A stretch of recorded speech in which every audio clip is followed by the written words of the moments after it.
Թուրքական օդուժի կողմից ռուսական Su-24 օդանավի խոցման փաստն ու դրան հաջորդած զարգացումներն առ այսօր շարունակում են մնալ միջազգային հանրության ուշադրության կենտրոնում։ Ամենատարբեր բարձր ամբիոններից պաշտոնական Մոսկվան շարունակում է հավաստիացնել, որ Թուրքիան դեռ երկար ժամանակ կզգա իր այդ անպատասխանատու քայլի հետևանքները։ Բարև ձեզ, Արհերոստանգերության եթերում ճանապարհ հաղորդաշարն է, ես Ալիկ Հակոբյանն եմ եւ առաջիկա մեկ ժամվա ընթացքում մեր հյուրերի հետ քննարկելու ենք Su-24-ի խոցման հետևանքներին առնչվող հարցեր։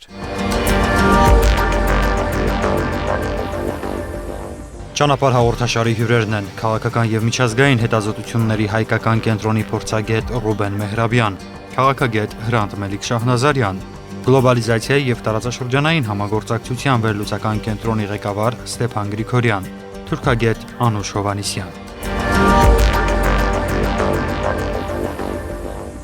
Եվ այսպես, սա ճանապարհ հաղորդաշարն է, այսօր մենք խոսում ենք ռուս-թուրքական լարված հարաբերությունների մասին եւ պարոն Գրիգորյան, խնդրում եմ ասացեք, թե մինչեւ ուր կարող է գնալ Ռուսաստանը, որովհետեւ բոլորովին վերջերս երկու օր առաջ Դաշնային խորհրդի արչեւ ելույթի ժամանակ Ռուսաստանի նախագահ Վլադիմիր Պուտինը հայտարարեց, որ ընդամենը միայն լոլիկներով չի սահմանափակվելու այս ամբողջ պատմությունը։ Ձեր կարծիքով որքան լուրջ կարող է լինել Ռուսաստանի այս դիրքորոշումը Թուրքիայի նկատմամբ։ Ես կարծում եմ այդ լարվածությունը երկարաժամկետ կլինի, քանի որ ես այդպես կբնորոշեի այսօրվա իշխանությանը, Ռուսաստանի իշխանությանը բավական ուժեղ հարված տվեցին, բավական ուժեղ։ Նայեք, գլոբալ կոնտեքստով նայեք այս խնդիրը, ոչ միայն ռեգիոնալ, ասենք ինչ-որ պրոբլեմ Թուրքիայի Ռուսաստանի միջև։ Վերջի մի քանի տարիների ընթացքում Ռուսաստանը բավական ակտիվ էր, չէ՞, նույնիսկ ագրեսիվ էր իր քաղաքականությունը տարբեր ուղղություններով, մենք շատ ենք խոսում Ուկրաինայի մասին, բայց պետք չի մոռանալ այս վերջի մի քանի տարիների ընթացքում Ռուսաստանի օրինակ ռազմական ինքնաթիռները շոշափում էին օդային տարածքը Մեծ Բրիտանիայի, չէ՞, հիշում եք Ատլանտիկայում Մեծ Բրիտանիան ինչ-որ պրոցեսներ էր տալիս, Նորվեգիա, Շվեցիա, Սյուզանավերը մտնում էին տարբեր ծովեր, դες ակտիվ քաղաքականություն էր վարում Ռուսաստանը ու ոչ ոքուց պատասխան չէր ստանում։ Մաքսիմալ պատասխանը հիշում եք, երբ որ ասենք այս կամ այն երկիրը բարձրացնում է խնդիր, նոտա էր Ռուսաստանին ուղարկում, նույնիսկ Ղրիմի պատմություններից հետո եղան սանկցիաներ, այդ էլ տնտեսական ու ես չէի ասի, որ շատ կոշտ, բայց ստեղ Ռուսաստանը շատ ուժեղ պատասխան ստացավ, ռազմական պատասխան, ուժային պատասխան։ Դա իրոք Ռուսաստանի համար շատ եւ պատվին այսօրվա իշխանության շատ է խփում ու ես կասկած չունեմ, որ Թուրքիան պատասխան կստանա ու առաջի հերթին ուժային։ Դա ինչ ձևերով կլինի, չեմ կարծում, որ մեծ պատերազմի կոնտեքստով կլինի, բայց անպայման պատասխան կստանա։ Բայց ես նաեւ ուզում եմ, որ տարանջատենք երկու խնդիր, ասենք մեր վերաբերմունքը ընդհանուր Ռուսաստանի քաղաքականության նկատմամբ ու այս դեպքը։ Այնուամենայնիվ այս դեպքում իմ կարծիքով Թուրքիան սխալ արեց։ Դա անարդար քայլ էր, սխալ քայլ էր ոչ միայն Թուրքիայի համար, նաև միջազգային կոնտեքստով սխալ քայլ էր, հակաբեկչական իմաստով սխալ էր, ուրիշ բան է Ռուսաստանի քաղաքականությունը, մենք կարող ենք սեղ քննարկել, ասենք ճիշտ է, ճիշտ չէ, ասենք նույն Ուկրաինայի հետ խնդիրները, նույն այլ խնդիրները, բայց այս կոնկրետ կոնտեքստում, կոնկրետ այդ դեպքում իմ կարծիքով պետք չէր Թուրքիային անել, հիմա իրանք պատասխան կստանան։ Կվերադառնանք իհարկե Ռուսաստանի քաղաքականությանը, Տիկին Հովհաննիսյան, դուք հայտարարեցիք, որ Թուրքիան ինքնուրույն չէր կարող անել այդ քայլը ձեր վերջերս կայացած ասուլիսի ժամանակ եւ որ Էրդողանը, որքան ես հասկացա ձեր խոսքերից, ուներ կոնկրետ հանձնարարական, չգիտեմ, ռուսական օդանավին հարվածելու, թե ինչ որ կերպ Ռուսաստանին հակազդելու իմաստով։ Ես եթե թույլ տաք մի փոքր լրացնեմ ուղղակի Ստեփանի ասածը, որ տեսեք մենք փորձագետներս, Հայաստանի փորձագետներս վաղուց արդեն արձանագրում ենք բազմաթիվ հարթակներում այն փաստը, որ Ռուսաստանի եւ Թուրքիայի այդ մերձեցումը, դա այսպես ասած տնտեսական մերձեցումը, որը նույնիսկ երբեմն անվանում էին ռազմավարական դաշնություն եւ այլն գործընկերություն, մենք զգուշացնում էինք եւ գրում էինք եւ մեր տնօրեն պարոն Սաֆրասյանը այսպեսի շատ լավ արտահայտություն ունի, որ տնտեսական հարցության մեջ լինելով այդքան մոտիկ իսկապես գործընկերներ, պարտներներ, աշխարհաքաղաքական առումով նրանք եթե չասենք հակառակորդներ են, ապա մրցակիցներ են։ Եվ նա այս արտահայտությունը ունի, որ Ռուսաստանի եւ Թուրքիայի միջև ռազմավարական զինադադար է, այսինքն զինադադարը միշտ ենթադրում է, որ կվերսկսվի այդ առճակատումը։ Եվ ուզում եմ ասել, որ այս առճակատմանը կարելի էր սպասել, որտեղ բազմաթիվ միջազգային խնդիրներում Ռուսաստանը եւ Թուրքիան չնայած այդ մեծ տնտեսական համագործակցությանը նրանք ունեն կարդինալ տարբեր դիրքորոշումներ, լինի դա Կիպրոսի հարցը, լինի դա Սիրիայի հարցը, լինի դա Կովկասում եւ այլն եւ այլն։ Ուրեմն սա տրամաբանական էր ընդհանրապես առաջինը եւ երկրորդը ես կուզենայի նաեւ մի բան ընդգծեի, որ գուցե ասենք քաղաքականության մեջ այդքան էլ հաշվի չեն առնում, բայց կոնկրետ Ռուսաստանի եւ Թուրքիայի դեպքում շատ մեծ է անձնական հոգեբանական այդ հարթությունը կամ կոմպոնենտը, որովհետև երկու այնպիսի անձինք շատ բաներով իրար նման քաղաքական գործիչներ, ինչպիսիք են Էրդողանը եւ Պուտինը, չնայած թվում էր ինչ որ մի ժամանակ, որ բարեկամության, ընկերության ընդհանրություններ ունեն, այդ երկու անձերը նաեւ հոգեբանորեն, հա, եթե վերցնենք, ինչ որ մի պահի պիտի նաեւ այսպես առճակատման գային։ Սա առաջինը եւ երկրորդը, այո, պատասխանելով ձեր հարցին նշեմ, որ ես չեմ ասել ինքնույս, ասել եմ ինքնագլուխ։ Ուրեմն ինչ եսի նկատի ունեի եւ մանավանդ օրեցօր ամեն օր նոր ինֆորմացիա է գալիս Թուրքիայից ինձ համար, տարբեր աղբյուրներից, տեսեք, իհարկե Էրդողանը ռուսների սիրիական խաղի մեջ մտնելը բոլորովին խախտեց Էրդողանի այն խաղաքարտերը եւ գուցե նաեւ վերջին ամենակարևոր խաղաքարտերից մեկը, որը Էրդողանը այսպես դրույք էր դրել, հա, սիրիական իր քաղաքականության մեջ, որ մի բան ինքը ուզում էր, ինքը շատ ներվայնանում էր, ինքը անպայման ինչ որ մի բան պետք է ձեռնարկեր։ Կոնկրետ տեխնիկապես ինչպես է եղել, բնականաբար մենք այստեղ տարիներ հետո երևի կիմանանք, բայց կարելի է ենթադրել, որ սիրիական ուղղության օպերացիաները, ինչ անել, ում ուղարկել զինյալներին, որ ուղղությամբ մղել եւ այլն, Էրդողանը հանձնարարել էր իր մոտիկ ուրեմն բարեկամ, որին նա երբեմն ասում է իմ սև արկղն է սա, միթի, այսինքն գաղտնի հատուկ ծառայությունների շեֆին, Հական Ֆիդանին, որը հենց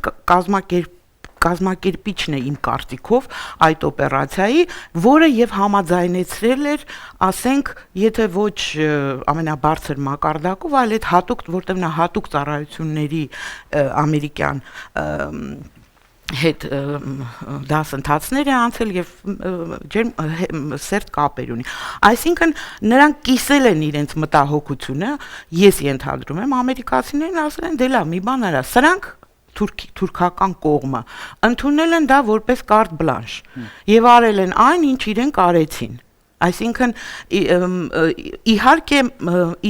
նախաձեռնությունը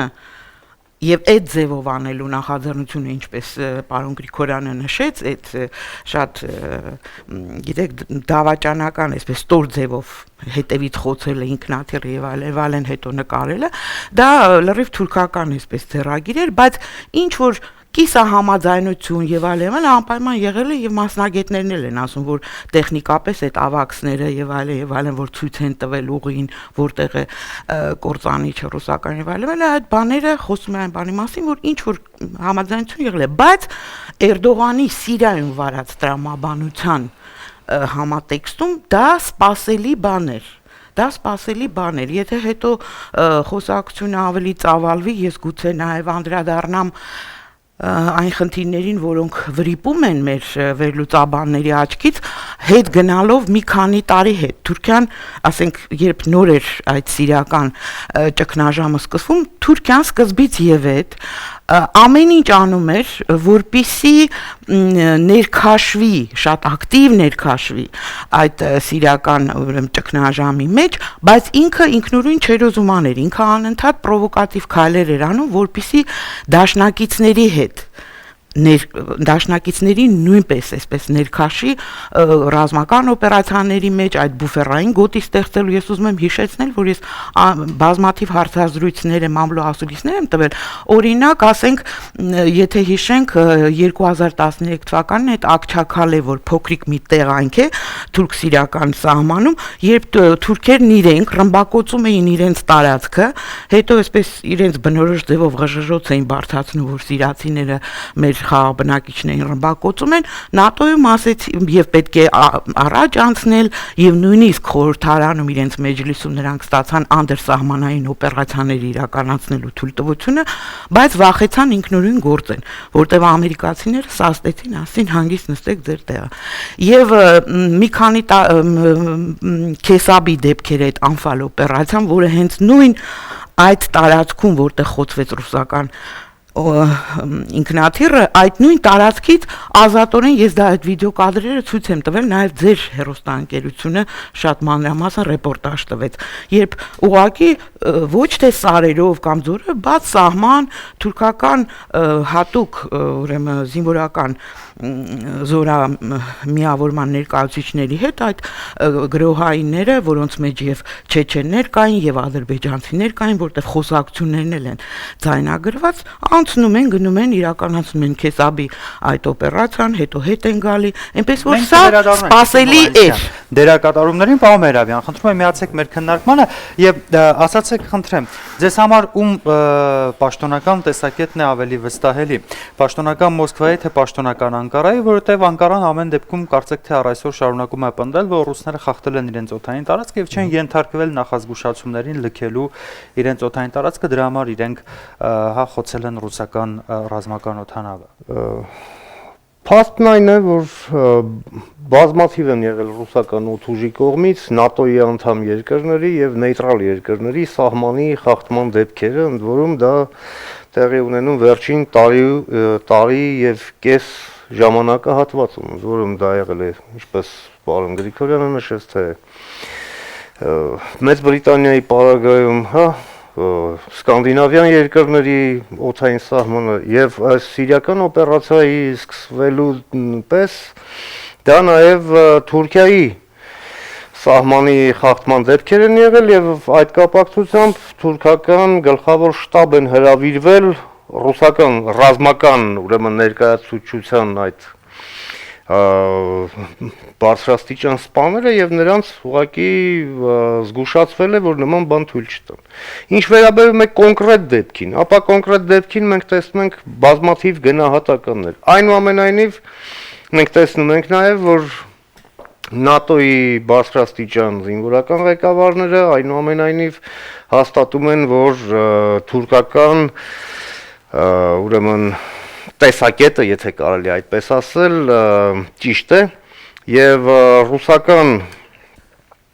ուրեմն արգումենտները մնում են միայնակ այս ամենում։ Մենք ուղղակի փաստ ենք արձանագրում, որ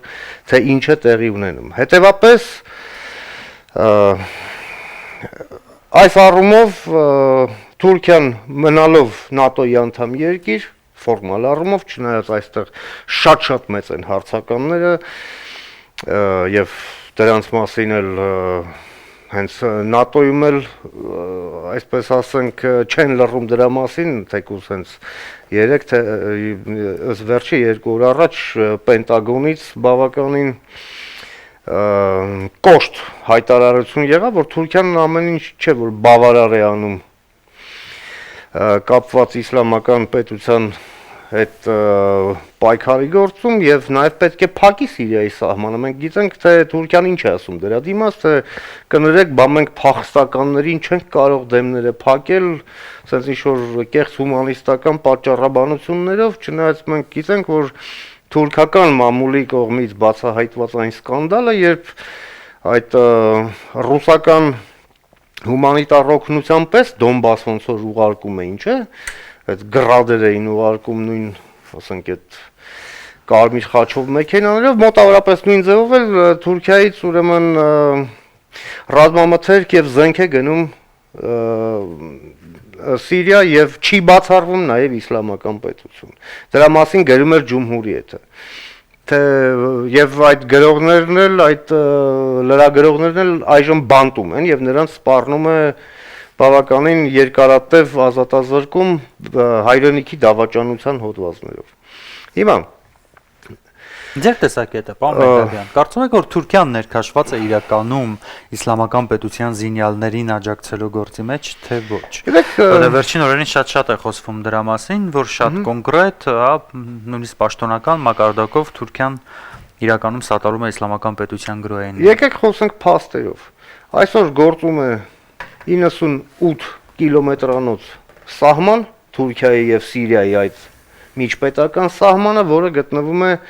Սիրիական կողմից իսլամական պետության վերահսկողության ներքո։ Փաստ 1։ Փաստ 2։ Իսլամական պետության վերահսկողության տակ գտնվող տարածքներում ահռելի քանակության նավթ է արդյունահանվում։ Հարց. ուր է գնում այդ նավթը։ Եթե տեսականորեն բազմաթիվ ուղղություններ կան, որտեղից այդ նավթը կարող է դուրս գալ, ապա հնարավոր բոլոր այդ տեսականորեն հնարավոր ուղղություններում իրենց նավթն ունեն։ Հետևաբար այդ նավթի կարիքը այնտեղ չկա, ուղղակի չկա։ Ով ունի այդ նավթի կարիքը։ Մենք տեսնում ենք, որ նույնպես տեսականորեն դա կարող է լինել հենց ինքը Թուրքիան, եւ երկրորդը կարող է լինել նաեւ հենց Ասադի ռեժիմը։ Ինչի մասին մենք տեսանք, որ հենց փաստաթղթերով ապացուցված Միացյալ Նահանգների ֆինանսների նախարարության կողմից եւ այդ պատժամիջոցների այդ փաստաթղթերի հիման վրա պատժամիջոցների ենթարկվեցին մի քանի ընկերություններ, այդ թվում անձամբ Համաշխարհային շախմատային ֆեդերացիայի նախագահ Իլումժինովը, որը անձամբ ներքաշված է այդ ամենում։ Եվ համենայն դեպս որևէ ինչ-որ փաստացի հերքում կամ բան այլև այսպես չտեսանք եւ այժմ այդ պատժամիջոցները գործում են։ Այսինքն մենք այստեղ գործ ունենք բավականին կեղտոտ պատերազմի հետ, բավականին կեղտոտ խաղի հետ, որը ուրեմն խաղում են սիրիացի ժողովրդի արյան հաշվին, բոլորի ընդ որում։ Եվ քանի այդ կեղտոտ խաղացողներն ուղղակի ասպարեզից դուրս չգան այնտեղից, խաղաղություն այնտեղ չի լինի։ Եվ մենք տեսնում ենք, որ իրականում ով է կռվում այդ Դայիշ կոչվածի դեմ։ Դա ուրեմն ցամաքային ուրեմն հարթության վրա դրանք քրդերն են, որոնք մոտիվացված կռվում են նրանց դեմ։ Իրաքի բանակը առանձնապես մեծ հաջողություններ չի գրանցել, մենք տեսնում ենք։ Իսկ սիրիական ազատ բանակն էլ մենք տեսնում ենք ավելի շատ կենտրոնացած է Ասադի դեմ պայքարելու։ Եվ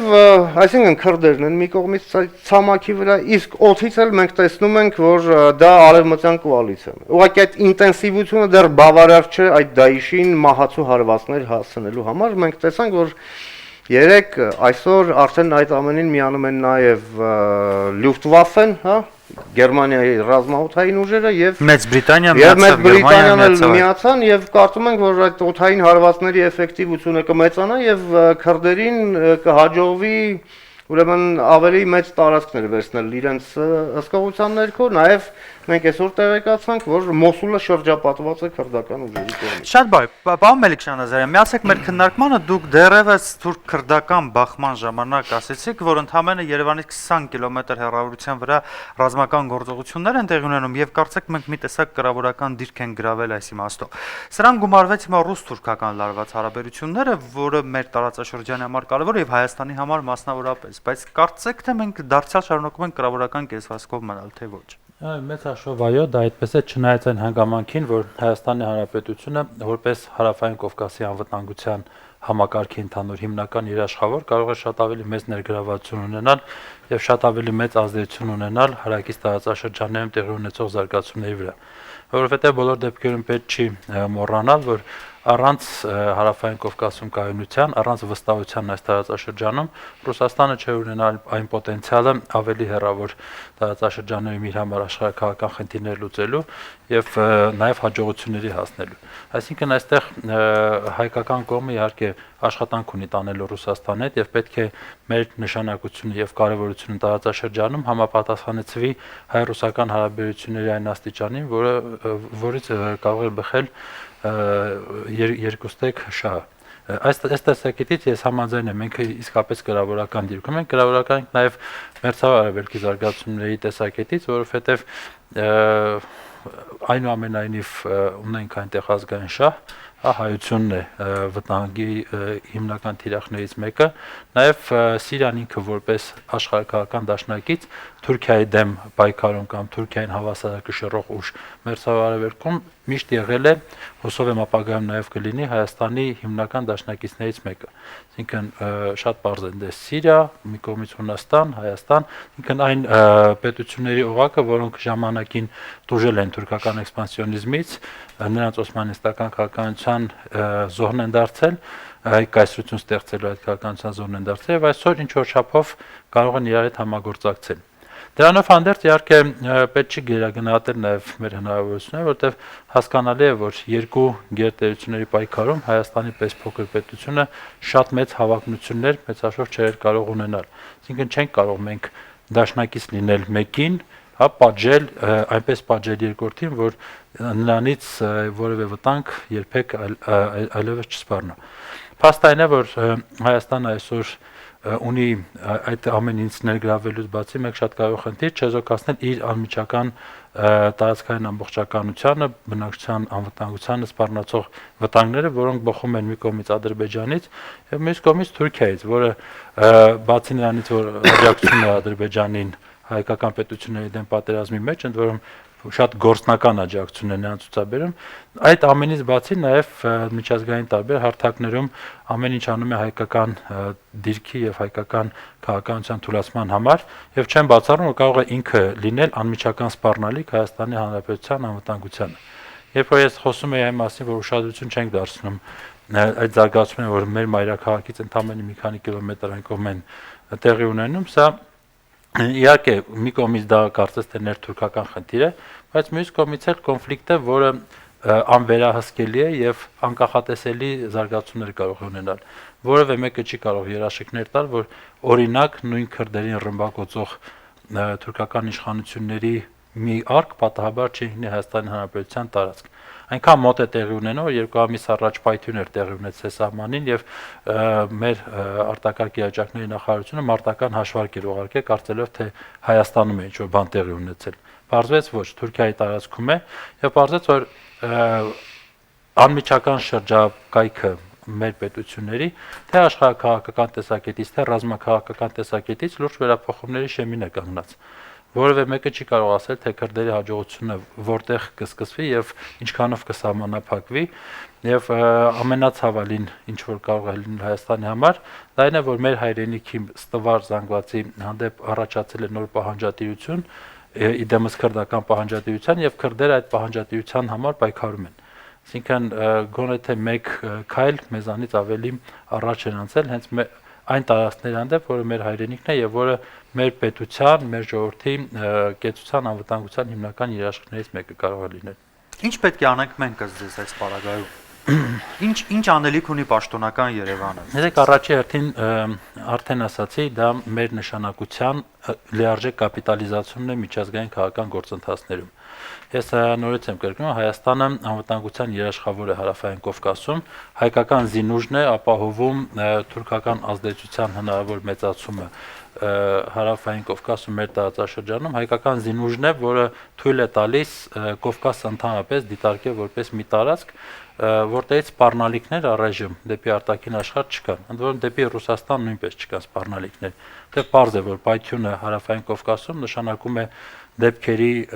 արագ զարգացում նաև Հյուսիսային Կովկասում, որտեղ ի դեպ Թուրքիան շատ երկար տարիներ թուրքական հիմնադրամները ֆինանսավորում էին տարբեր սեպարատիստական շարժումներ, սկսված դեռ Չեչնիայից եւ վերջացած տարբեր թուրքալեզու ժողովուրդների արկայությունից Ռուսաստանի տարածքում։ Այսինքն, եթե մենք երաշխավոր ենք, եթե մենք կարողանում ենք անվտանգություն բաշխել Ռուսաստանին, Իրանին, ինչ որ չափով արևմուտքին, որը տարածաշրջանը դիտարկում է որպես Կասպից ծովի եւ Միջին Ասիայի էներգոռեսուրսները անվտանգ արևմուտք տեղափոխելու հնարավոր ճանապարհ, մենք պետք է այդ անվտանգությունը վաճառել, ճակերտալ, վաճառել թանկ գնով, հա եւ փոխարենը առնվազն նեյտրալացնել այն բոլոր սպառնալիքները, որոնց առջև այսօր կանգնած է մեր պետությունը։ Ընդամենը 1 օր առաջ մենք նորից զոհ ունեցանք սահմանում եւ դա այն պարագայում, երբ որ իսկապես ճնշում գործադրելու կամ պահանջ գոնե թե լավ պահանջ, հիմնավորված պահանջ ներկայացնելու Ռուսաստանի, Միացյալ Նահանգներին եւ Ֆրանսիային ու Եվրոմիությանը, բայց իդեմս Ֆրանսիայի։ Մենք ունենք այդ պոտենցիալը, որպեսզի այդ պահանջը ներկայացնենք, ստիպելով համապատասխան ճնշում գործադրել եւ Ադրբեջանի եւ Թուրքիայի վրա մեր անվտանգությունը ապահովելու նպատակով։ Պարոն Գրիգորյան, կարծում եք, որ ռուս-թուրքական հարաբերությունների լարվածությունը կարող է ինչ-որ կերպով ազդել նաև Ղարաբաղյան կոնֆլիկտի ակտիվացման իմաստով, այսինքն ռուսներին վնասելու իմաստով թուրքերը փորձեն օգտագործել Ադրբեջանը եւ Հայաստանի դեմ որոշակի գործողություններ անել, որպես Հայաստանը դիտարկելով Ռուսաստանի ռազմավարական դաշնակից։ Թուրքերը գիտեք, Դավիթ Հոլոն հայտարարություն արեց, որ այդ օկուպացված տարածքները, այդպես կոչված, պետք է ազատվեն, մենք կաջակցենք այդ ուղղակի 3 թե 4 օր առաջ։ Այո, թուրքերը կփորձեն Ռուսաստանն էլ կներեք կփորձի մեզ ներգրավել։ Ես համոզված չեմ, որ այս լարվածությունը այդ մեր խնդիրն է, մեր գլխավոր խնդիրն է։ Պարզ է, մենք էլ ունենք ինչ-որ պարտավորություններ Ռուսաստանի առջև, Ռուսաստանը մեր առջև, բայց ես միշտ նայում եմ պատմությանը։ Ով կարող է ինձ ասել, ինչքան անգամ ռուս զորքերը մտան Էրզրում։ Նվազագույնը 3 անգամ ես կարող եմ ասել, պատմաբան չեմ, բայց նվազագույնը 3 անգամ կարող եմ նշել, որ իրանք մտան։ Հետո ինչ եղավ, դուրս եկան։ Ու այդպես էր, մենք ոգևորվում էինք, անկեղծ ոգևորվում են, քրիստոնյա ազգ գալիս է, նոր իմպերիա եւ այլն գալիս է մեզ մոտ, ողջունում ենք, հետո երբ որ այդ զորքը դուրս է գալիս, հետո հայրը ստիպված կամ փախչում են զորքի հետևից կամ ճնշման տակ են ընկնում։ Ուրեմն ես ուզում եմ ասել, այո, մենք պետք է մտածենք մեր դիրքորոշման մասին, բայց մի քիչ զգուշ։ Համոզված չեմ, որ այս դեպքը Սիրիայի հետ կապված ռուս-թուրքական լարվածությունը դա մեր շահերից է բխում, մեր շահերից է։ Այո, մենք պետք է դեմ կլինենք, որ այդ կամ սրվել հարաբերությունները, Տիգրան Հովհաննիսյանի հետ ես համաձայն եմ։ Ռուսաստանը եւ Թուրքիան միշտ էլ կլինեն մրցակից, նվազագույնը մրցակից, հակառակորդը, բայց մեր շահերից չի ելնում, որ շատ վատանան հարաբերությունները, բայց այնուամենայնիվ մենք միշտ պետք է այդ պատմությունը հիշենք ու այն, որ Սիրիայից դուրս կգա Ռուսաստանը, ես կասկած չունեմ։ Նույնիսկ եթե արդյունքները վատը չլինեն, Ռուսաստանը Սիրիայից դուրս կգա, հետո մենք ինչ անենք։ Հետո մենք ոնց բացատրենք, որ մենք կանգնեցինք իրանց կողքը, հիմա էլ իրանք չկան։ Ուրեմն զգուշ պետք է լինենք, բայց ես ուզում եմ նաև գումարել պարոն Մեհրաբյանին ասածից շատ կարևորը 3 էր դա։ Պաշտպանության նախարարությունը Հունաստանի, ՆԱՏՕ-ի անդամ Հունաստանի հայտարարություն արեց, որ այս ինքնաթիռը ռուսական ռազմական ինքնաթիռը չի խախտե Թուրքիայի սահմանը։ Դա շատ կարևոր է, քանի որ ՆԱՏՕ-ի անդամ պետությունը ասեց։ Ուրեմն ստեղ շատ բարդ իրավիճակ է։ Միայն Թուրքիայի սահման չէ, նաև ՆԱՏՕ-ի սահմանը դա ըստ Նաև ինչ եմ ուզում ասել, այս պատմությունը իրոք այդպես միանշանակ չի, որ գիտեք, մեկը սխալ է, մյուսը ճիշտ է։ Ու ես հակված եմ համարել, որ Թուրքիան հասկանալով ազդակներ ունեցել է, դուք ճիշտ եք Տիգրան Հովհաննիսյան, բայց այնուամենայնիվ հասկանալով, որ կկանգնի թիկունք եւ Միացյալ Նահանգները եւ Եվրոմիությունը Թուրքիային, քանի որ մի քիչ հոգնած են Ռուսաստանի ակտիվ քաղաքականությունից, Թուրքիան գնաց այդ պրովոկացիայի։ Ուրեմն այս դեպքին միանշանակ մենք պետք է գնահատականը տանք այն, որ սխալ արեց Թուրքիան իր քայլը, դա սխալ քայլ է, դա սխալ քայլ է։ Ուրիշ բան է այլ հարցեր, ասենք մենք ներգրավենք թե ոչ։ Ես համոզված չեմ, որ այս պատմության պատճառով մենք պետք է ակտիվ ներգրավենք։ Այսինքն դուք Ներեցեք, ես քանի թարմ է, այսպես պարոն Գրիգորյանի մեկնաբանություններին եւս մի բան ավելացնեմ, ՆԱՏՕ-ի հետ կապված, որ իսկապես մութ պատմություն է, բայց տեսեք, ինձ գոնե, այսպես էս այն վարկածներից մեկն է։ ՆԱՏՕ-ն վաղուց արդեն հոգնած է Թուրքիայի այդ ինքնուրույն խաղերից։ Վաղուց դեռևս Իրաքյան պատերազմի սկզբից եւ ես հիշում եմ շատ վառ հարցազրույցներից մեկը Պոլ Վուլֆովիցի հիշեցրեք ինձ Պոլ Վուլֆովիցը ռազմական նախարարի փոխնախարար էր, չէ, որը ուղղակի այսպես եթե այդ հարցը իրաքյան դեպքերից անմիջապես հետո երբ Թուրքիան խաղարկեց այդ իր տարածքի եւ օդանավակայանների հարցը ամերիկացիներին չտրամադրելով իբր տարածք, շատ լավ վաճառեց դա համաշխարհային հանրությանը եւ իսլամական աշխարհին, հետո փող վերցրեց ու թույլ տվեց, բայց դրա վերաբերյալ աղմուկ չբարձրացրեց։ Իմիջիալոց սա էլ այսպես լրագրողական կլիշեներից մեկն է, որ այ Թուրքիան չթողեց ամերիկացիներին, խաղեր տվեց այնտեղ Թուրքիան, ինչպես իրեն բնորոշ է։ Եվ Պոլ Վուլֆովիցը, ասենք ամբողջ այդ հարցազրույցի իմաստը կարելի է այսպես մի նախադասությամբ ասել, որ ծերուկը դարձել է անտանելի, եւ այդ Թուրքիայի անտանելի դառնալը եւ կարգի հրավիրելը, որպեսզի ինքը շատ ինքնուրույնությունը այսպես չխաղա, վաղուց այսպես մտքներում կար, եթե ոչ ամերիկացիների, ապա ՆԱՏՕ-ի, ասենք թե որոշակի շրջանակներում։ Եվ հիմա կես թույլ տալով կամ դեմ չգնալով, որովհետև ես նորից եմ կրկնում, ամբողջ է սիրիական գործընթացի սկզբից Թուրքիան ուզում էր ներգրավել դաշնակիցներին եւ նրանք դեմ էին։ Այստեղ ինչ որ մի բան եւ չեր անում առանց նրանց կիսա համաձայնության կամ լռության։ Ինձ թվում է, որ ՆԱՏՕ-ն գնաց դրան, որպեսզի Թուրքիային այդ անտանելի դարձած ծերուկին, այսպես ասած, վերցնի ինչպես ձուկը կարթի վրա, հա, այդ կեռանի վրա, հա, նա գրючոկ։ Այդ բանը եւ Թուրքիան հիմա այդ կարթի վրա է, այսինքն ինքնուրույն խաղալու այդ լուֆտը Թուրքիան կորցնում է աստիճանաբար, այնպես որ սա մենք պետք է վերլուծելուց ի նկատի ունենանք, սա իմ վարկածներից մեկն է, մյուս դիտարկումը, որ կցանկանայի անել, դա այն է, որ պարոն Մեհրաբյանը խոսեց, որ Մոսուլը շրջապատված է քրդերով, էլի դա կլիշեներից եւ ոչ խորը իմացությունից է գալիս, գուցե կոնկրետ պարոն Մեհրաբյանին ի նկատի չունեմ, այլ լրատվական դաշտը քրդեր, մենք անընդհատ ասում ենք քրդերը, մենք պետք է շատ հստակ տարանջատենք եւ սա երևի նաեւ մեր որպես փորձագետներ, մասնագետներ բացն է, որ մենք չենք շատ խոսում դրա մասին, նույն բանը չի քրդերը, այդ քրդերը, որոնց մասին խոսում էր պարոն Մեհրաբյանը, դա ուրեմն հյուսիսային Քրդիստանի պեշմերգաներն են։ Այլ բան, չէ, այլ եւ դրանք տարբեր են եւ դրանց քաղաքական դիրքորոշումները եւ քաղաքական նպատակները շատ տարբեր են, որտեղ իրաքյան քրդերը շատ լավ համագործակցում են թուրքերի հետ, որտեղ այնտեղ կան եւ մաֆիոզ շահեր Բարզանի ընտանիքի եւ քաղաքական շահեր, այլ բան է սիրիական քրդերը եւ ասենք սիրիական քրդերին որպես գործոն ամերիկացիները ուզում էին օգտագործեն եւ շատ թեթևակի օգտագործում էին, հիմա արդեն ռուսները ակտիվացրել են իրենց միջամտությունը եւ 3-5 տոննայի չափով զենք զինամթերք իբր հումանիտար օգնություն օթանավերից իջեցրել են այդ սիրիական քրդերին, որը կհասնի նաեւ Թուրքիայի բանվորական կուսակցության այդ PKK-ն եւ այլն, այնպես որ այդ միտքը, որ ասում եք կեղտոտ խաղեր են, այո, Սիրիայի շուրջ բազմաթիվ իրար հակասող շատ թեթև բաներով համընկնող շահեր կան, շատ կեղտոտ խաղեր են այստեղ գնում եւ կոնկրետ ինչ կլինի Սիրիայի ճակատագիրը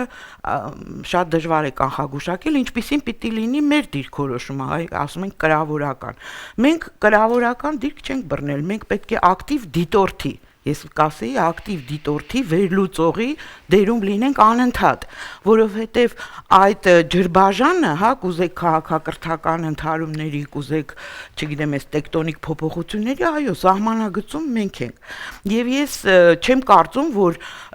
մեր իշխանությունները, ասենք, չգիտեմ, թե իրենց խորը այսպես վերլուծական մտքից է, որում այնքան էլ համոզված չեմ, թե ուղակի զգուշավորություն ցուցաբերելուց լավ է, որ որևէ ինչ-որ պաշտոնական հայտարարություն եւ այլն նախագահի մակարդակով չեն անում։ Պաշտպանության նախարարը շատ ճիշտ կշռադատված ասեց, որ սա հարված է հակաահաբեկչական խոցում է ինքնաթիռի հակաահաբեկչական օպերացիային թիկունքից հարված է։ Շատ հանգիստ գնահատական տվեց։ Մենք ինչու եմ ասում ակտիվ դիտորդի, մենք պետք է անդադ վերլուծենք, տեսնենք, որտեղ իրավիճակը փոփոխվում է։ Մենք турք չպիտի տանք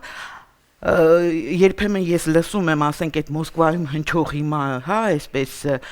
ուրա պատրիոտիկ հայտարարությունների Կարսի պայմանագիրը վերանայենք, էս անենք, այդ Ժիրինովսկու հայտարարությունները, դա ուղղակի աբսուրդ է եւ չի կարելի ոգևորվեցին, բայց այդ հայտարարությունները պատկերացրեք, եթե մեր գոնե սոցցանցերի մակարդակում մի քանի օր այդպես ոգևորություն կար։ Սոցցանցը ինձ համար ցուցիչ չի, բայց ցավոք սրտի երբեմն ես նույնիսկ որոշ չակերտավոր մասնագիտական մեկնաբանություններում ինչ-որ նման բաներ եմ լսում, դա աբսուրդ է, դա չի կարելի դրան տուրք տալ, որովհետև պետք է լինել շատ հանգիստ եւ ասում եմ ակտիվ դիտորդի դերում, բայց համաձայն եմ նաեւ պարոն Հրանտ Մելիք Շահնազարյանի հետ, որ այդ մեր ակտիվ դիտորդությունը պետք է ուղեկցվի անպայման նաև ներքին աշխատանքով, ինչ աշխատանքով դուք կարծեմ, հա, ասեցիք, որ վաճառենք, հա, մի քիչ ցինիկ է գուցե հնչում, մեր այդ անվտանգության, հա, ապահովիչի այդ գործոնը։ Ես այդպես չի արտահայտվի, բայց համենայն դեպս գիտեք ինչ եղավ, խաղը շատ այսպես որոշ դիմակներ բացահայտեց եւ Թուրքիայի խաղը, որ կեղտոտ է, եւ Ռուսաստանի խաղերը, եւ Արևմուտքի, եւ այդ այսպես կոչված հապկի անդամ երկրների, որոնց դիրքորոշումը նույնպես շատ երկակի է, եւ այստեղ այն, որ մենք այդ ջրբաժանում կանգնած ոնց որ պահապան էսպես, հա, Հայաստանը գուցե մի քիչ բան եմ խոսում, բայց այդ մենք մեր անվտանգությունը պիտի ապահովենք եւ կարողանանք որ դա այսպես հասկացնել այն երկրներին, որոնք կլինեն մեր դաշնակիցները։ Հիմա տվյալ դեպքում Ռուսաստանը, որ նա գնահատի այնուամենայնիվ իսկ եթե չգնահատեց դե հիմա պետքա դա փորձել անել, դա քաղաքական գործիքներ է փորձը ձգի ես հասկանում եմ, բայց գնահատման մեխանիզմ կա, շատ հասարակ մեխանիզմ, թող Ռուսաստանը ճանաչի Ղարաբաղի անկախությունը, դրանից լավ բան չկա, թող մեզ չհրամցնեն, ես դեռ համաձայն եմ, Ղարսի պայմանագրերը, ցեղասպանության հետ կապված, մեզ այս դեպի հեքիաթ թող չպատմեն, ես լուրջ կընդունեմ ու իրոք համաձայն կլինեմ քննարկենք լուրջ ոնց հաջակցենք Ռուսաստանին, եթե Ռուսաստանը ճանաչի Ղարաբաղի անկախությունը։ Բացատրեմ ինչու։ Քանի որ եթե Ռուսաստանը ճանաչում են, դրանից հետո մեր թիկունքում ոչ մի բանակցություններ չեն կարող գնալ։ Ակնհայտ է, միանշանակ Ռուսաստանը իր քայլը անում է, միանշանակ ասում է, որն է իր գլխավոր արժեքը Կովկասում, դրանով ինքը ֆիքսում է Կովկասում գլխավոր արժեքը իր։ Ռոմանտիկա։ Ու ով ռեալ իր դաշնակիցն է։ Դրանով ֆիքսում է, դրանից հետո այո, ես համաձայն եմ, դա գործնական է։ Ես որքան է հնարավոր համարում, որ կարող է Ռուսաստանը գնալ։ Բայց այդ մեսեջը մենք պետք է ուղարկենք, մենք պետք է ցույց տանք, որ մենք դա հասկանում ենք։ Մենք հասկանում ենք, որ Ղարսի պայմանագիրը այդ ընդհանուր խոսակցությունները էմոցիոնալ դաշտում, այլ խոսակցությունները նաև էմոցիոնալ դաշտից են։ Իդեպ ասեմ, ինչի համարում այդ կամ անհնար Աբխազիայի անկախությունը ճանաչեց Հարավային Օսիայի, դա էլ կապված էր գեոպոլիտիկ դասավորումների, վերադասավորումների հետ, Վրաստանը գնում էր մի ուղղությամբ, իրանք նույնը հիմա թող ժամանակ, երբ որ պետք է դիրքորոշում ցույց տալ։ Գիտեք, դրանով եթե ֆիքսեն, ես համարում եմ դա կլինի մեզ համար չափառոշիչ։ Խնդիրը նրանում է իմ կարծիքով, որ նման պահանջներ դնելու առաջ ցանկացած կողմյան նախ սկսենք նայած որ նման պահանջ պետք է դնել բոլորին, եթե իսկապես մենք ուզում ենք Արցախի միջազգային ճանաչում, պետք չէ որ միայն Ռուսաստանը ճանաչի եւ նույն ճակատագրին արժանանա ինչ Աբխազիան եւ Օսեթիան, այսինքն հարցը հասունացնել այն աստիճան, որ նման պահանջ կարողանանք դնել եւ Մոսկվայի եւ Վաշինգտոնի եւ Բրյուսելի առջեւ եւ խնդրի լուծման հասնել։ Բայց սա մի կողմն է մտավախության եւ երկրորդ կողմը դուք ինքներդ ձեր խոսքում ասացիք, որ ռուսները մի քանի անգամ հասել եւ ետ են գնացել։ Նույն հաջողությամբ իրենք կարող են ասել, գիտեք ինչ, հարգելի հայեր, սիրելի հայեր, եկեք մենք մեր այս հարցում մեր ինքնուրույն կլինենք Թուրքիայի հետ, կարևոր չէ այնտեղ կհաղթենք, կպարտվենք եւ այլն, դուք ձեր Արցախով սպասեք, հետո ձեզ կվերադառնանք։ Այսինքն դրանից հետո վտանգները շատ ավելի մեծ կլինեն, քան եթե նման պահանջ դրվի ու ընդհանրապես կատեգորիկ այսպես սահմանափակումներ դրվի։ Ես ներողություն խնդրում, ես չասեցի պահանջ դնենք։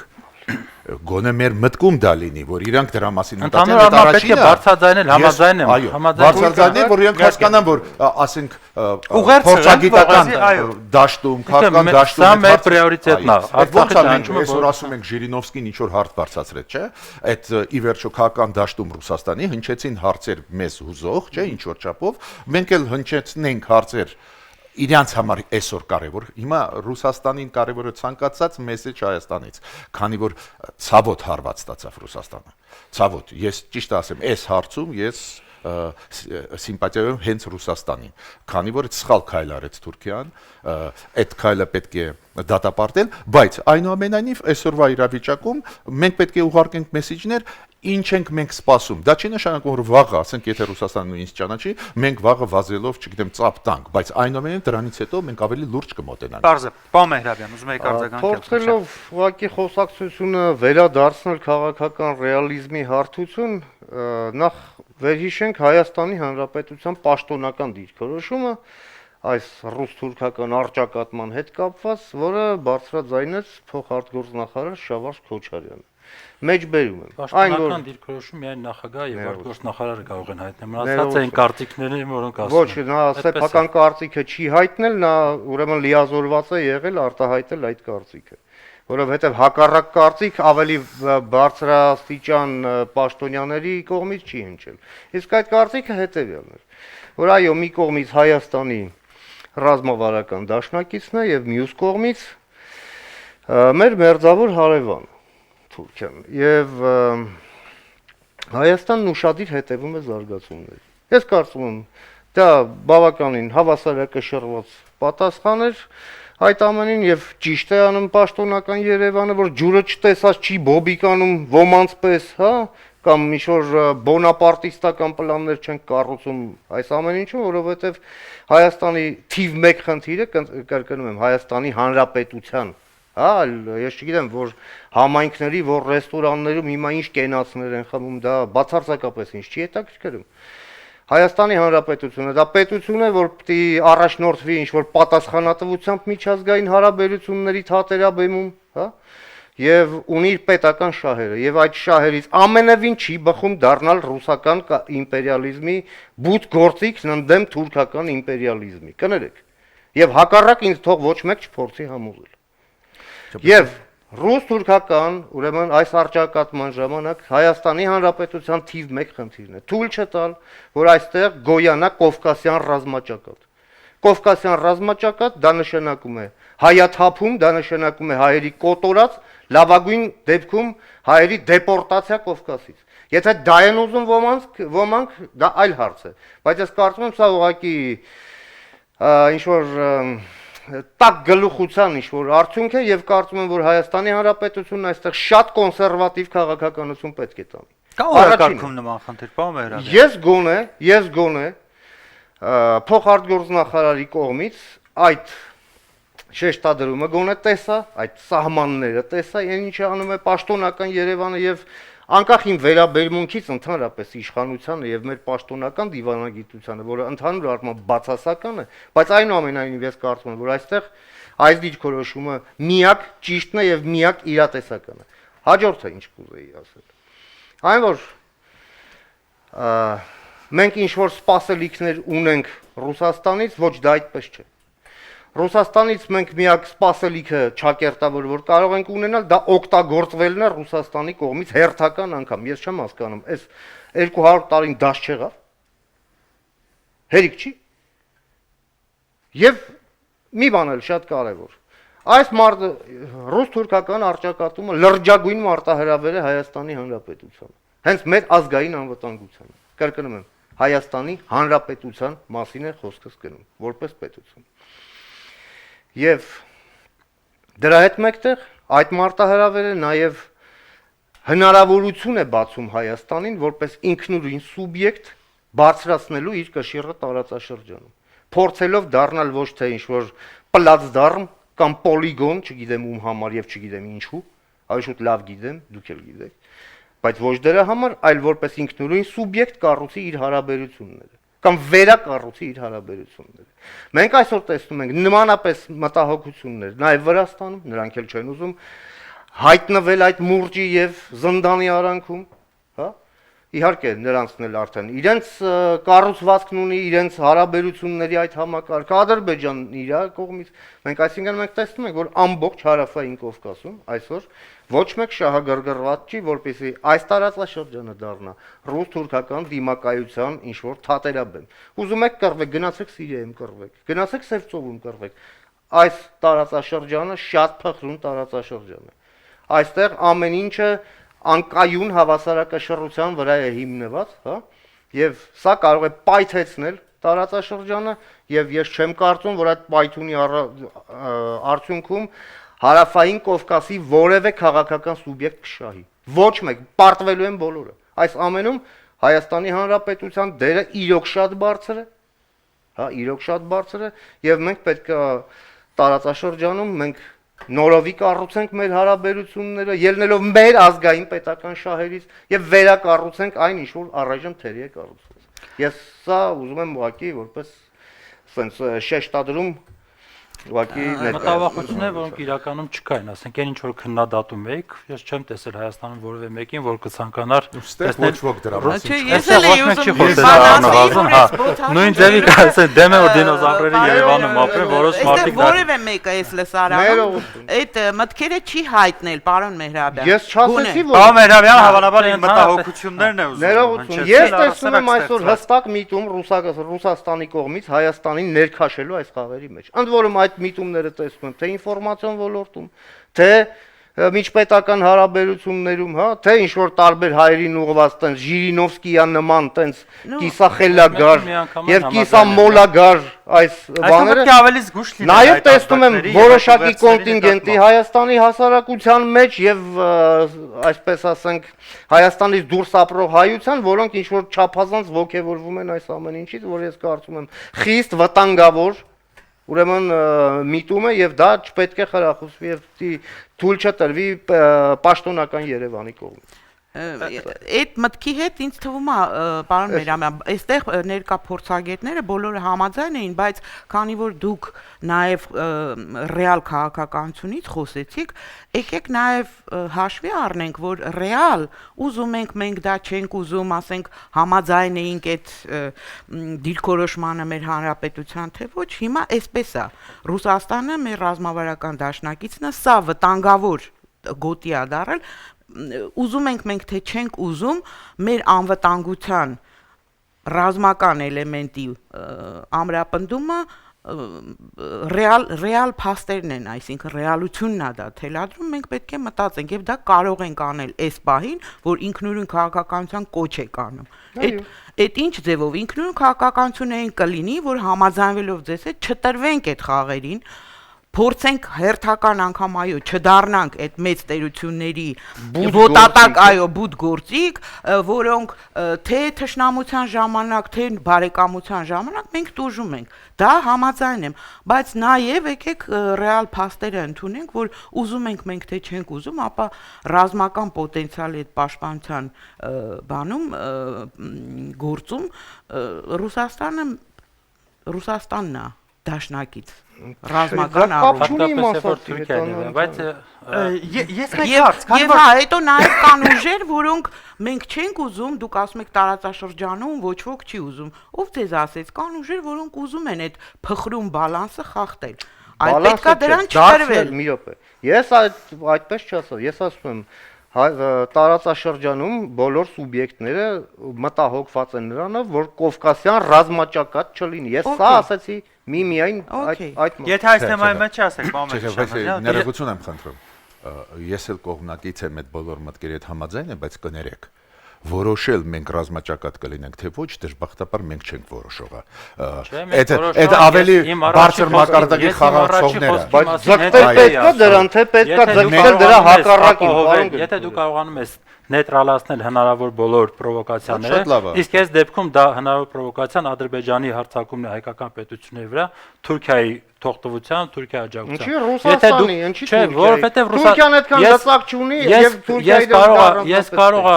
ձեր չափ չեմ հասկանում տարածաշրջանային քաղաքականությունը Ռուսաստանի կամ ուրիշ ձև եմ ընկալում, բայց ես միանշանակ համոզված եմ, հարավային Կովկասում անվտանգությունը այսօր Ռուսաստանի համար մեկ կարևոր թեմաներից մեկն է։ Չի կարող կառավարելի լինելը, չի կարող կառավարելի լինել որևէ հակամարտության կառավարում այս պահին եւս մի ճակատ բաց է։ Եթե կա այս երկուսից Ռուսաստանի եւ Թուրքիայի միջև որևէ մի պետությունով կուզեր տեսնել պատերազմ եւ հատկապես Ադրբեջանի հաղթանակ, դա միանշանակ Թուրքիան է եւ ոչ Ռուսաստանը։ Քանի որ եթերաժամը մոտեցավ ավարտին, մենք ստիպված ենք ամփոփել, բայց ամփոփելու համար կխնդրեի, որպեսզի ձեր տեսակետը ներկայացնեք մեկ հարցի վերաբերյալ։ Ի վերջո, քանի որ այսօր հաղորդման ընթացքում եթե փորձենք վիճակագրություն անել, ամենաշատ օգտագործված բառերից մեկը խաղեր եզրույթն էր, որ բնորոշվեց ամբողջ տարածաշրջանում այդ սիրիական հակամարտության գոտում տեղի ունեցող իրադարձությունները բնութագրելու համար։ Ի վերջո, կա իրական հակաահաբեկչական պայքար, թե վերջին հաշվով սրանք խաղեր են, եւ որքան է Հայաստանը այսօր ապահովագրված այդ ահաբեկչական հարձակումներից, հատկապես եթե հաշվի առնենք, որ իսլամական պետության այդ մեծ խանության քարտեզի մեջ Հայաստանի տարածքը ընդգրկված է, եթե հաշվի առնենք, որ իսլամական պետությունը հնչեցրել է ահաբեկչական ուրեմն ուղերձ Վրաստանին հասցեագրված, եւ հատկապես եթե դիտարկենք վերջին մի քանի օրվա ընթացքում մեր ազգային անվտանգության ծառայության իրականացրած գործողությունից հետո Հայաստանում տարածված գուցե կեղծ տրամադրությունները, որ հնարավոր ահաբեկչական գործողություններ կանխվեցին մեր երկրում։ Ես հասկացա, որ միանգամից շատ հարցադրումներ արեցի, բայց կխնդրեի փորձեք ամփոփ սրան պատասխանել եւ ասել, թե որ ճանապարհով ենք հիմա մենք գնում։ Պարագայում ցանկացած վտանգ եւ ցանկացած սպառնալիք շատ իրական են։ Այո, կարող է Հայաստանում լինել նման բան։ Եղել է փորձ, Փարքասու ուրիշ կոնտեքստում էր եղել այդ փորձը եւ Փարքասու մեր իրավապահ մարմինները կարողացել են կանխել եւ Հայաստանը դեռևս զերծ է մնացել այդ ապակայունացված իրավիճակից, շարունակելով մնալ տարածաշրջանը հիմնական անվտանգության հիմնական թերակղզիներից մեկը։ Եթե խոսենք ընդհանուր ահաբեկչության պայքարի կամ ընդհանուր պայքարի տրամաբանության մասին, ապա ուզում եմ մի կարևոր փաստ շեշտել, հա, որ ամեն ինչ հին է ինչպես աշխարհը, Ռուսաստանը եւ Թուրքիան երկու կայսրություններ ունեն իրենց պայքարի գոտիները, այս պարագայում դա Սև ծովի ավազանն է, Մերձարևելքը եւ Հարավային Կովկասը։ Մեկ տարի առաջ Ռուսաստանը կարողացավ Թուրքիայի պարտության մատնել ղրիմում, որովհետեւ Թուրքիան լուրջ հավակնություններ ուներ, դա դիտարկում է իր համար աշխարհական տեսակետից կարևոր հատված։ Հակամարտությունը շարունակվեց Մերձարևելքում եւ ես լիահույս եմ, որ այնտեղ էլ կավարտվի։ Եվ կավարտվի մեկ կողմից Ռուսաստանի հստակ եւ հետեւողական գործողությունների արդյունքում եւ երկրորդ կողմից Հարավային Կովկասում մեր վճռականությամբ եւ մեր ուշիմ պահվածքով։ Ճիշտ է ասում, պետք չի երբեք բոբիկանալ եւ ջուրը մտնել, պետք չի խառնվել երկու հսկաների պատերազմին, դա մեր պոտենցիալից վեր է, պետք չի թույլ տա, որպեսզի այն հակամարտությունը, որը սկսվել էր Ղրիմում, շարունակում է Մերձարևելքում, որևէ կերպ հասնի եւ շարունակվի Հարավային Կովկասում։ Ես վստահ եմ, որ Հայաստանը ունի դրա պոտենցիալը կանխելու, այդ հակամարտությունը այստեղ չբերելու եւ հետեւաբար այդ պոտենցիալը պետք է իրացվի ոչ միայն ռազմական ուժով, այլ նաեւ այդ միջազգային մնացած բոլոր ուժերին, ովքեր շահագրգիռ են տեսնելու կայուն տարածաշրջան, այդ կոնտեքստի մեջ բերելով եւ նրանց այդ պոտենցիալը քաղաքական օգտագործելով զսպելու համար հնարավոր այդ էքսպանսիան։ Տիկին Հովհաննիսյան։ Ուրեմն, այսպես ասեմ, դուք հարց տվեցիք խաղարկելով խաղեր եւ ահաբեկչություն բառերը, ես կարող եմ ասել, որ ուրեմն եւ ահաբեկչությունը ռեալ է, ցավոք սրտի, այո, իսկապես դա իրականություն է, մենք, չգիտեմ, էլի, չենք կարող աչք փակել այդ իրականության եւ շատ վտանգավոր, եթե առիթ լինի մի հաղորդում անեք իսլամական այդ պետության կամ Դաեշի մասին, դա էլ հետաքրքիր կլինի, որտեղ հանրությունը նույնպես շատ պատկերացում Այսինքն դա շատ ավելի ռեալ է, քան Օսամա Բեն Լադենը, որի մասին այդպես շատ ռեալ է, այդպես էլ դիակը ես որպես արևելագետ կարող եմ ասել, որ շատ ռեալ է, այլ բան է թե պատճառները, մեխանիզմները եւ այլն, որոնք են դա քննարկվելիք հարց է եւ դեռ ամեն ինչ շատ բան, ոչ թե ամեն ինչ, այլ շատ բան པարզ չէ, բայց այնուամենայնիվ դա ռեալ փաստ է։ Ռեալ փաստ է նաև խաղերը։ Եվ քանի որ այսօր շատ խոսեցինք Թուրքիայի մասին ես կցանկանայի նշել, որ Սիրիան, հիմա կոնկրետ այսօր մենք Սիրիայի մասին ենք խոսում, որտեղ դեռ Իրաքն էլ կա, բայց մենք կոնկրետ Սիրիայի մասին ենք խոսում, թուրքական ասացված կա, որ ասում է այսպես քուզույու քուրդլարա էմանետ վերմեկ, այսինքն Սիրիան տրվել է բառացիորեն թարգմանում է, որ գառնուկին տվել են գայլերի ոհմակին հսկելու։ Հիմա փաստորեն Սիրիան այդ տարածքը ցավոք սրտի գայլերի, այսինքն այդ գայլերի խաղերի տարբեր տրամաչափի եւ այլն, այսպես ասպարեզ է դարձել ցավոք սրտի եւ ինչպես ես ասացի, ակտորներից կամ խաղացողներից յուրաքանչյուրը իր շահերը ունի, որոնք ամենևին էլ չեն բխում Սիրիայի ժողովրդի շահերից եւ ինչ կլինի ճակատագիրը հիմա Սիրիայի ճակատագիրը շատ սցենարներ կան եւ տարբեր եւ ես կասեի օրինակ կոնկրետ իմ գնահատմամբ ոչ օպտիմիստական վտանգը մենք համաձայն եմ, որ մենք այս տուրբուլենտության շրջանում վտանգը կա, ինչ վերաբերում է այդ ահաբեկիչների խումբ եւ այլն, չգիտեմ, անկեղծ ասած, դա ինձ մի քիչ բան լուրջ գոնե եղած ինֆորմացիա չունեմ, որ դա լուրջ վտանգ էր, թե ինչ էր այդ խումբը եւ այլն, բայց վտանգը կա, պետք չի դա բացառել, որովհետեւ սահման կա, ուրիշ տեղերից անցնելու հնարավորություն կա, դա ահաբեկչությունը ցավոք սրտի ներկա աշխարհում դա օգտագործում է եւ ցանցային կառույցները եւ բոլոր ժամանակակից տեխնոլոգիաները բացառված չի, մենք պետք է լինենք զգոն, ասում եմ, բոլորս ուշադիր, զգոն եւ չտրվենք ավելորդ այսպես էյֆորիկ բաների, բայց գիտակցումը այդ ռեալության, թե ինչ տարածաշրջանում ենք ապրում եւ ինչ է կատարվում մեր շուրջը, իհարկե պետք է ունենալ։ Դա բան Գրիգոր։ Նախ ուզում եմ ասել, որ այն, որ իսլամական պետությունը այդ խմբավորումը ամեն օր ավելացնում է տարածքներ, որոնք գտնվում են իրանց կոնտրոլի տակ, դա կապված է հենց դրա հետ, որ ահաբեկչության հետ կապված տարաձայնություններ կան ռեգիոնալ եւ գլոբալ խաղացողների միջեւ։ Այդ տարաձայնությունները Ռուսաստան, ասենք, Միացյալ Նահանգներ կամ Ռուսաստան, Թուրքիա կամ Իրան, Թուրքիա, Իրան, Միացյալ Նահանգները բոլորս գիտենք, բայց դրա ուղղակի հետևանքն է, որ այսօր իսլամական խմբավորումները, դա իսլամական պետության այդ տերորիստական խմբերը այդպես հաջող ընդլայնվում են։ Քանի որ իրանք շատ լավ զգում են, տեսնում են, որ ասենք Թուրքիան ավելի շատ ռմբակոծում է քրդերին, այլ ոչ թե իսլամական պետության խմբերին, կամ Ռուսաստանը բոլորին ռմբակոծում է։ Ռուսաստանի դիրքորոշումը գիտեք որն է, Ասադը պաշտոնական իշխանությունն է, ուրեմն բոլորը ահաբեկիչ են։ Այդ տարաձայնությունները իրանք օգտագործում են։ Ու դրա պատճառով էլ որ դժբախտաբար մենք ունենք ծանր վիճակ, այդ իսլամական պետության դեմ այդ պայքարը էֆեկտիվ չի, դուք տեսնում եք, չի տալիս արդյունքներ։ Ես ավելին, ես մտահոգված եմ, որ այն առաջարկին, որը Ռուսաստանը արեց, չեմ պաշտպանում Ռուսաստանի դիրքորոշում, բայց այնուամենայնիվ վերջի անգամ բավական հետաքրքիր առաջարկեր չարձագանքեցին արագ, այդպես համեստ արձագանքել Միացյալ Նահանգների կողմից։ Այնուամենայնիվ պետք է ընդհանուրը գտնեն, պատասխանատվությունը մեծ է։ Հայաստանի կոնտեքստով ես ահաբեկչության հետ կապված ուղղակի վտանգ չենք տեսնում, բայց վերջում ուզում եմ շատ կարևոր իմ կարծիքով բան ասել։ Գիտեք, մենք փորձագետ ենք, կատեգորիկ ասել, որ դա չի կարող լինել, դա չի լինելու եւ այլ մենք չենք կարող։ Մենք տեսնում ենք ոնց արագ աշխարհը փոխվում է։ Դուք ասում եք ռեալիստականը թե ոչ։ Ով կարող է ասել, որ Ղրիմը կլինի մի մաս Ռուսաստանի ու իրար չխափենք այդտեղ։ Ռեալ Եվրոպայի մեծ մասը ընդունեց դա։ Ավելին, Եվրոպական միությունը վաղը կճանաչի դա պաշտոնական չի ճանաչի, ոչ պաշտոնական ճանաչի, եթե Ռուսաստանը այլևս այլ գործողություններ կտրուկ չի կատարի։ Դա էր պատճառը, որ ես ասացի, ինչ եղավ, եթե լարվածությունը շարունակվի, ինչ եղավ, մենք էլ դնենք Ղարաբաղի խնդիրը։ Օրինակ, եթե փորձ արվի Ղարաբաղի միջոցով, Պարոն Մելիք-Շախնազարյանի հետ համաձայն եմ, Ղարաբաղի միջոցով ապակայունացնել իրավիճակը, ի վերջո եթե Ադրբեջանը պատերազմ սկսի, մենք պետք է պատերազմենք, խում չենք ասի, գիտեք ինչ է, մենք պետք է զուսպոնանք, թող վերցնեն ճնշեն ղարաբաղցիներին։ Չենք թույլ տա, կգնանք կկռվենք, բայց ես համաձայն որ մենք չենք ուզում, որ անցանկալի ձևով զարգանա, բայց մենք փորձագետ ենք, մենք պետք է հասկանանք, որ կատեգորիկ չենք կարող ասել,